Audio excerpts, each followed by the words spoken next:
Have you ever felt stuck? I know I have. 2 years ago, I was working for an engineering company and I was pursuing this promotion that had been held over my head for years. One day I got it. And within 30 minutes of getting that promotion, I decided to quit my job, leaving engineering behind forever. Hopefully. This is the story of how I went from working a normal job to being the production manager for one of YouTube's largest automotive channels. If you're new here, my name is Joey and I'm the production manager for the YouTube channel Throttle House. Right off the bat, this video has no sponsors. I have nothing to sell you. I just want to tell you a pretty cool story that I've been living for the last few years. One where I went from working a normal job to what I think is one of the best jobs in the world. And I want to tell you this story not just because I think it's cool, but because I fundamentally believe that I'm not special and that doing crazy things like what I've been doing is possible for any of you. The idea is that if I can do it, you can too. And I'm going to tell you how I did it. So I went to school for civil engineering technology at a college here in Canada. And right out of school, I got a job working for an engineering firm. We worked on large infrastructure projects, so like roads and bridges, water management, that kind of thing. And right off the bat, I was terrible at my job. I did not know what I was doing. I was in way over my head. But by, I think, like a year in, I started to figure it out. And then by year 3, I was what my manager referred to as a standout employee, whatever that means. At the same time as I was learning how not to get run over by excavators, I had another pastime, YouTube. I love, and for a long time have loved, YouTube. So here we go. Ready? We go.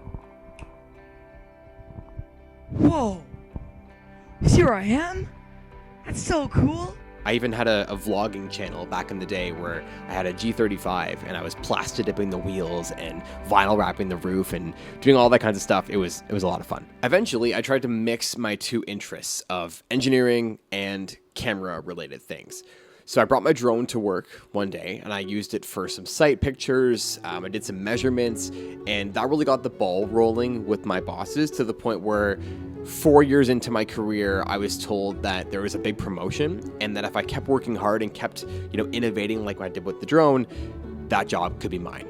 I was stoked. Of course, right? I'm 4 years into this job and it's really starting to go well after a pretty slow start. So now my career is really starting to take off, but it wasn't the most fun. As you can probably imagine, civil engineering is not really the most exciting industry. This is a place where rules and regulations are rampant because they should be. But as the person working in the field, it wasn't really the most engaging and exciting.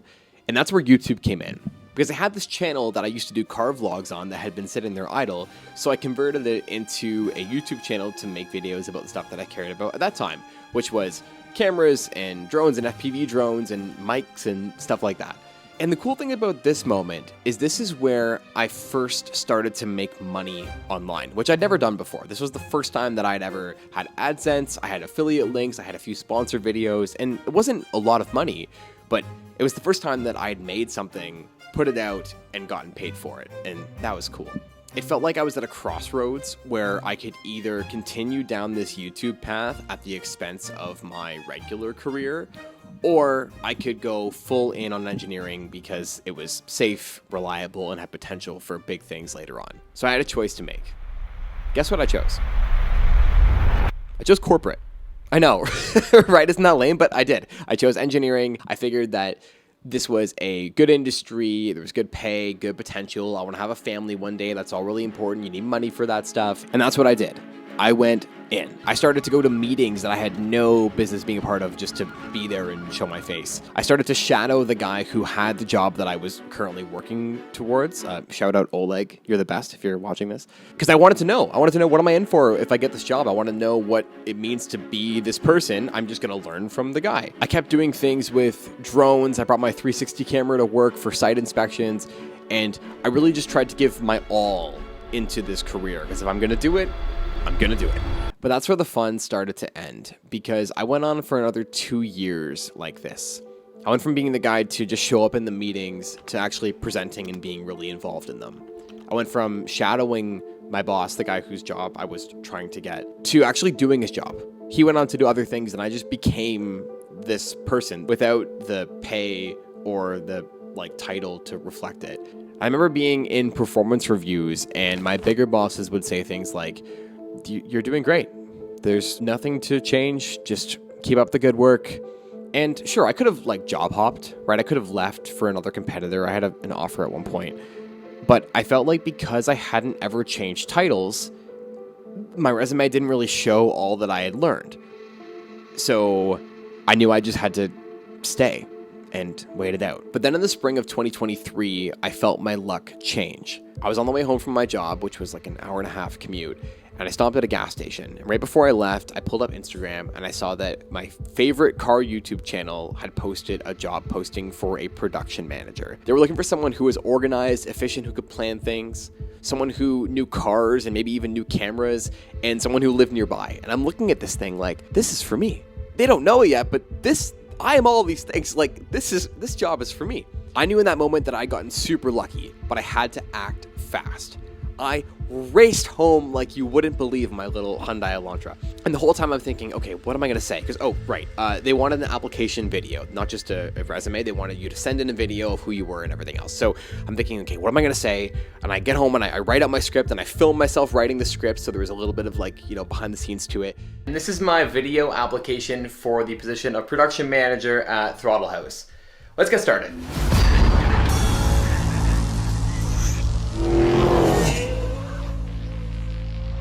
Okay, so it's like 7:30 right now. I just got home and I saw your job posting and I wanted to be one of the first ones to apply, hopefully. So here goes. My name is Joey Alford. I'm 27. And I think it was 3 hours from when they initially posted the job posting that I had discovered it, gone home and written what I wanted to say, filmed it, edited the whole thing, and delivered it to their inbox. I think it was, maybe 3.5 hours. And I thought, that's the best shot I'm gonna have at getting something like this, because these guys are huge. They're gonna have so many talented people reaching out. I need to be top of this leaderboard, of this thing in the inbox, because I can't imagine how many people are gonna apply. And I think because of that, I was selected for an interview. I went to an interview with James Thomas and the outgoing production manager, Greg. And the interview went well. At least I felt like it went well. And then I just had to wait. And then on May 25th at 10 a.m., I get a phone call from James. Okay, wonderful. Have a lovely day. Awesome. Thank you. Thanks, bye. Good job. I was ecstatic. I got off the phone to celebrate, but what I saw next was one of the craziest moments of my life. In my email inbox was a job offer from Throttle House. It had a probation period for 3 months, and if I did well, a full-time contract after that. Awesome. But while I was on the phone with James, I'd missed a message from my boss on my work phone. The message said, "Hey Joey, FYI, the last hurdle has been crossed. The client gave me the green light for you to be the new op on project. I have a call with other boss tomorrow to talk transition. We'll keep you posted." Guys, I got the fucking promotion. While I was on the phone with James, I got the promotion, the one that I've been working towards for years. It came in at the exact moment that I learned that I was going to get this new opportunity. What? Well, what do you know? Another crossroads. This side is the safe and stable engineering career, with the added bonus now that it's actually, the promotion is actually coming true. I've been working towards this thing for years. There's more money now, there's more responsibility. Boom. But on this side is a whole new path, completely untested, uncharted, working with some of my favorite YouTubers who make car reviews. And obviously you guys know what I chose. I chose Throttle House. So May 25th, 2023, I just got a call for the Throttle House production manager position, and I accepted it. And I'm very excited. I haven't told my current employer yet, but I'm very excited. And I think this marks a bit of a turning point. Not that things were going a bad way before, but I think that this is a good milestone to look back at, to see how things were going versus how they're about to go. So, yeah. Hey, what's going on? I don't know how to start this. I know this is probably the worst timing, and and not, maybe a little bit out of left field. But I've been offered a job, a project manager position elsewhere, and I've decided to take it. Okay. What are the details? Where is it at? Sure. So again, out of left field. So it's not with a competitor, and it's not even within the field of engineering. It's for an automotive media company. They do videos, testing and reviewing cars, and they need someone to help them basically plan the logistics of the shoots, to help out a little bit with filming and editing and things. And they've asked me to be that person. We'll talk soon, okay? Sounds good. All right, bye. See ya.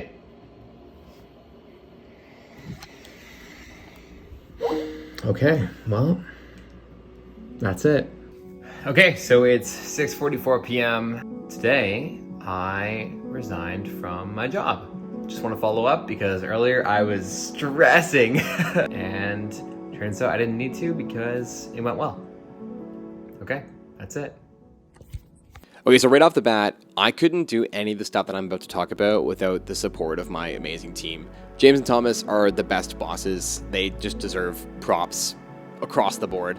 And then Harrison, Karsten, and Dan, who do all of the video and sound capture and all the editing.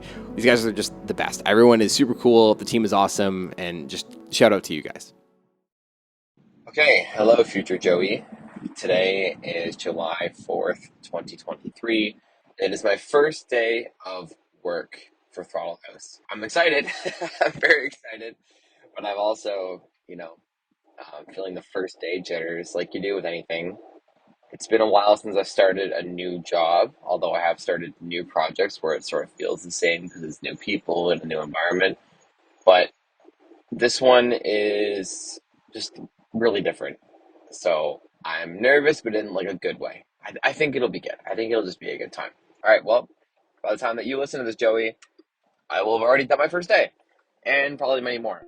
My first day was strange. I went to James's house and he spent the first half of our whole time talking about the manufacturer's PR reps and like why they were weird. It was almost like a Doug DeMuro's quirks and features section where it was like, this person from that company, you can't trust them. This person from this company, great, you can always count on them. And I remember thinking like, I don't even know what a PR rep does, let alone like why they're strange. So it was weird. If you're wondering, a PR rep is someone who works for the auto manufacturer. And when we want to borrow a car for a video, we go through that PR rep. I didn't know this at the time. Then he told me that I needed to make some Instagram memes for the Throttle House meet that they were hosting.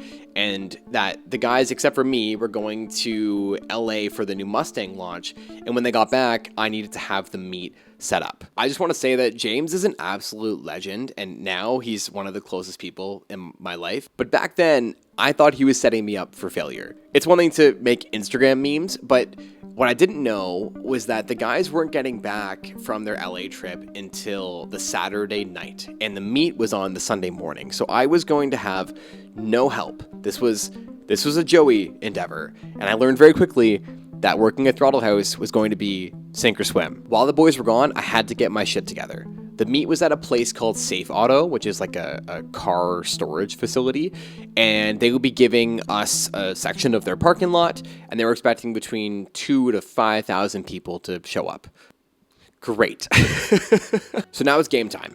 I needed to set up 2 booths, one for merch, one for a meet and greet. Picked up a whole bunch of merch, went and bought tents and tables and chairs, and went to Staples and I printed off like prices. I got markers and a cash box and cooler and food and water and really just tried to get everything that I thought would be needed for a meet. I'd never been to a meet, let alone hosted one, but I figured I'd just Google it and figure it out. I didn't even have a company credit card at the time, so I was just paying for all of the stuff with my own money because I needed to get all the stuff. I eventually got reimbursed, so don't worry. But I think that was a good representation of the state of things at the time. It was just figure it out, we'll deal with the mess later. So it's the night before the meet, and I'm freaking out. I remember watching Ted Lasso on the couch. It was that scene where he's in the locker room with the team, and the players are not doing well, and they need some motivation, and Ted's giving this motivational speech, and while he does that, the team gets together pieces of the Believe sign that was torn up earlier in the show. And they all put it back together, they tape it up, and then they stick it on the wall. And I have to give huge props to my girlfriend, or now fiance, Taylor, because she paused the show, she gets a piece of paper, and she writes her own Believe on it, attaches some tape to it, and sticks it on our wall. And I'll show you. And it's still there. That's still the original sign from that moment. It was like a cliche and silly thing for her to do, but it made me feel better. It made me feel hope in that moment that maybe my whole Throttle House career isn't over if this meet doesn't go well. And it was just a symbol of, you know, what was to come and how you have to believe in yourself to make things happen. Okay, maybe that moment doesn't make the final video because that seemed a lot cooler while I was writing the script. But now as I turn my camera around and look at it, it's like, oh, dude, you put some paper on your wall, bro? You think you're sick? It's believe of all words? Maybe we cut this out. Okay, so it's the day of the meet. I arrived 3 hours early, and it actually turned out fine. Thomas and James rolled up in tofu and schnitz. There was plenty of fans. Everyone had a good time. And it was actually just kind of great. We went for dinner afterwards, and I remember thinking, cool, I'm part of this now. And I'm going to introduce some like organization and some thoughtfulness into the way that we do things so we can not have these last minute crazy things happen anymore. And I've been here for 2 years now, and I have never failed at something harder in my whole life. We still do things super last minute because Thomas and James have these amazing ideas, and they always come up seemingly like right before the shoot. So then a big part of my job is trying to make these things happen. Like one of the funnier things earlier on was that we needed goats for the WeatherTech bit. So I went on Google Maps and I typed in farm near our racetrack. And I just tried to convince these farmers to let me use their goats. And most of them said no, because, like, obviously. But eventually someone said yes, and it made for a great bit.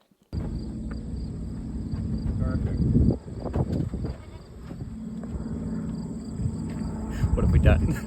Another one was the Rolls-Royce Spectre video where Thomas had the idea of having a band play right next to the car to show how good the noise isolation was in the car. So again, I go on Google Maps and I find a bunch of music stores and I'm like, hey, can you guys play some music outside when we roll up in the car? Turns out was it Steve's music? I think it's Steve's. It was great. He was super helpful. Totally did it and it worked out awesome. Check it out. What's going on? Steve's Music, famous music store. Yeah. I called ahead and set this up. It's ridiculous. They're gonna play music. We're gonna put the window down and then up, and we're gonna see just how silent it actually gets. Okay. This is as real as it gets. Yeah, it's ridiculous. Get in the car, get in the car. All right, so this week we've got a Rolls-Royce Spectre. And we're playing some tunes, baby. There was even a time when I had to convince the French police to come with me and Dan to rescue the Mercedes from potential car thieves. That's a story for another time. And the cool thing now is that I get to live this life where I do these amazing, fun, cool things and meet great people and drive cool cars because of a choice that I made like years ago, right? Like I was on this path, it was a good path, it was solid, but it would almost be like if you played Fortnite and you only ever dropped at Pleasant Park, which is a great place to drop, and there's, you know, lots of people to kill and all the things. But if you only ever stayed in Pleasant, you wouldn't know about all the other cool spots on the map. And I think by taking a new job and trying a new thing, that was me expanding my map. So here I am now, you know, well-versed in most places on the metaphorical Fortnite map. And I'm so happy, and I could never go back to just Pleasant. And the reason I'm saying all this is, yeah, it's a fun and I think exciting, cool story. But I also really think that this is not a unique outcome.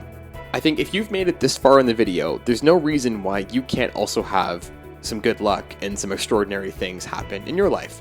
There's plenty of opportunities everywhere, whether it's a job or starting your own business, or maybe it's something even way more simple, like asking out a girl or whatever the thing is. And I think working hard and having some good luck is definitely really important. But I would attribute most of my success over the last 2 years to probably 3 things. Number 1 is being prepared. Just because of my interests, career, and hobbies, I already knew about cameras and drones and like organizing large-scale construction projects. So when the Throttle House opportunity came up, I just needed to repackage those skills that I was already learning and apply them to a new format, but it's the same stuff. And I think that's why you shouldn't quit your job tomorrow. You should instead look at what you're already doing in your life, try to distill and repackage that stuff into a platform or into a place where you can then apply it when the next opportunity arises. Number 2 is corny, but I think it's important, and it's believing in yourself. I think in the beginning of my career here, I needed to believe in myself just to get anything done, because otherwise nothing was going to happen. But it's turned me into a person who says yes to things and then doesn't want to settle. And I learned that from James. So like when an idea comes up, it's so easy to say no because it's too hard, it's too far away, too many moving parts. But saying yes to the idea and then figuring out how to make that idea possible, I think that's what sets you apart. And then most importantly, number 3 is learning how to reframe failure. If you're someone who's tried something before and failed, welcome to the club. I didn't get into college the first time that I applied. I started numerous YouTube channels, all of which have failed. Maybe this one doesn't even go anywhere either. But if there's one thing that I've learned, it's that failure isn't the enemy, it's just the proof that you're trying. Every misstep is a story or a lesson, or even in some cases, a really good thumbnail. Once again, my name is Joey. If you enjoyed the video, hit like, hit subscribe, and I will catch you in the next one. Thanks for watching. Okay, I'm cutting it there.